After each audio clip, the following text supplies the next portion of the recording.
Bienvenue. Aujourd'hui, on va s'attaquer à l'une des questions les plus profondes de l'existence. On va explorer ensemble une grille de lecture qui pourrait bien changer notre regard sur la vie et bien sûr sur la mort. C'est la question, n'est-ce pas? Celle qui a hanté l'humanité depuis la nuit des temps.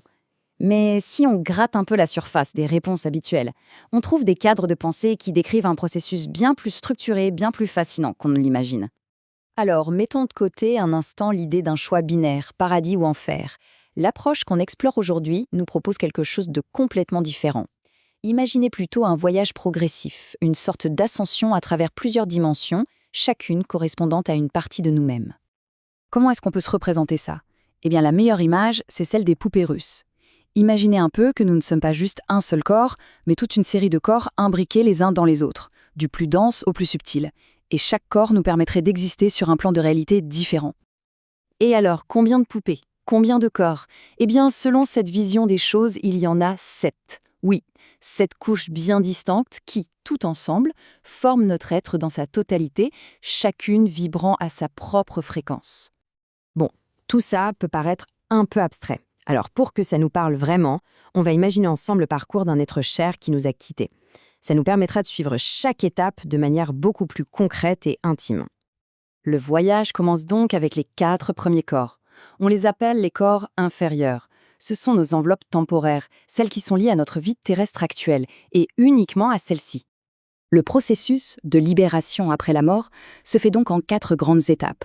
L'âme se défait de chaque couche, l'une après l'autre, un peu comme on enlèverait des vêtements, pour pouvoir continuer son ascension.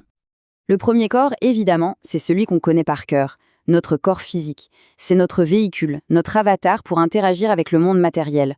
Sa mort n'est pas la fin, c'est simplement le point de départ du véritable voyage. Une fois le corps physique abandonné, la conscience ne part pas dans le vide. Elle se retrouve dans son double énergétique, le corps éthérique. C'est une sorte de copie conforme qui gère notre énergie vitale.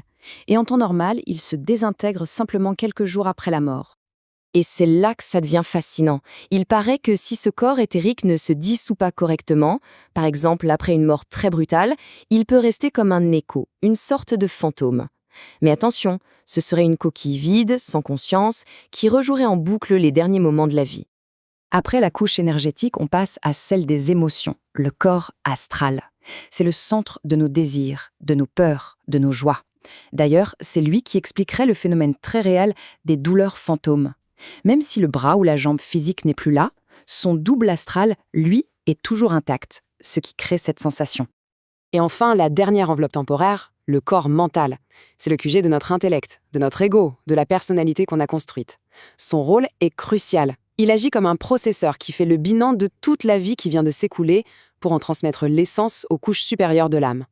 Et là, c'est le grand tournant. Une fois que ces 4 premières poupées sont enlevées, l'âme est enfin libre. Libérée de ses attachements terrestres, de ses émotions, de son ego, elle est prête à s'élever vers sa nature véritable et permanente.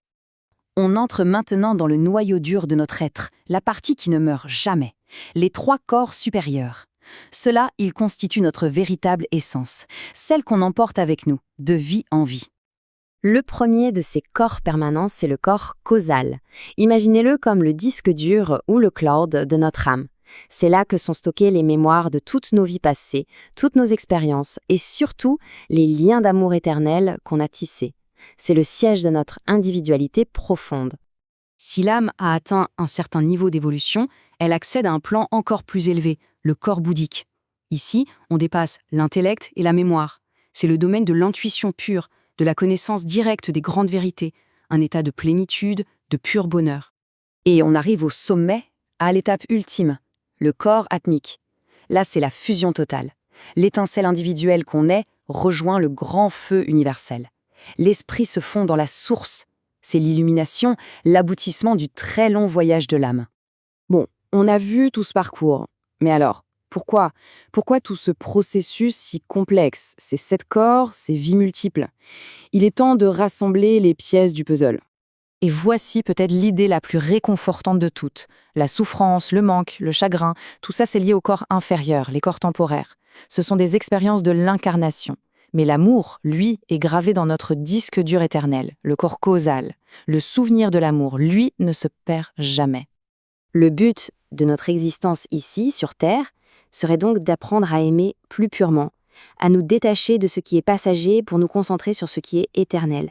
Parce que plus on progresse, plus vite on se libère des couches qui font souffrir pour rejoindre ce qu'on aime dans cette dimension où seul l'amour subsiste. Et tout ça, ça nous amène à une dernière pensée. Si le but final, c'est l'évolution et la réunion, alors chaque expérience, chaque défi, chaque joie de notre vie actuelle prend un tout autre sens, non ? Il ne s'agit plus seulement de vivre, mais d'apprendre et de grandir pour préparer la suite de ce grand voyage.